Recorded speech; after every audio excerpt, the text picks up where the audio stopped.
വ്യക്തമാക്കി. അവർ ഉത്തരവാദപ്പെട്ട മാധ്യമപ്രവർത്തകരാണ്. മാത്രവുമല്ല, അടിയന്തരാവസ്ഥയൊക്കെ നമ്മുടെ മനസ്സിലുണ്ട്. മാധ്യമപ്രവർത്തകരെ തടഞ്ഞു വെക്കുകയും മാധ്യമപ്രവർത്തനത്തിന് അറുതി വരുത്തുകയും ചെയ്തായിരുന്നു അടിയന്തരാവസ്ഥയിൽ ഏറ്റവും വലിയ അപരാധം.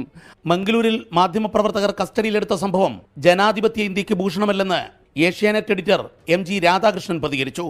ഒരു പ്രാകൃതമായിട്ടുള്ള സംസ്കാരരഹിതമായിട്ടുള്ള ഒരു അവസ്ഥയിലേക്കാണ് കാര്യങ്ങൾ പോകുന്നത്. യഥാർത്ഥ ഫാസിസത്തിന്റെ മുഖമാണ് മംഗളൂരുവിൽ കണ്ടതെന്ന് media one editor in chief CL Thomas പ്രതികരിച്ചു.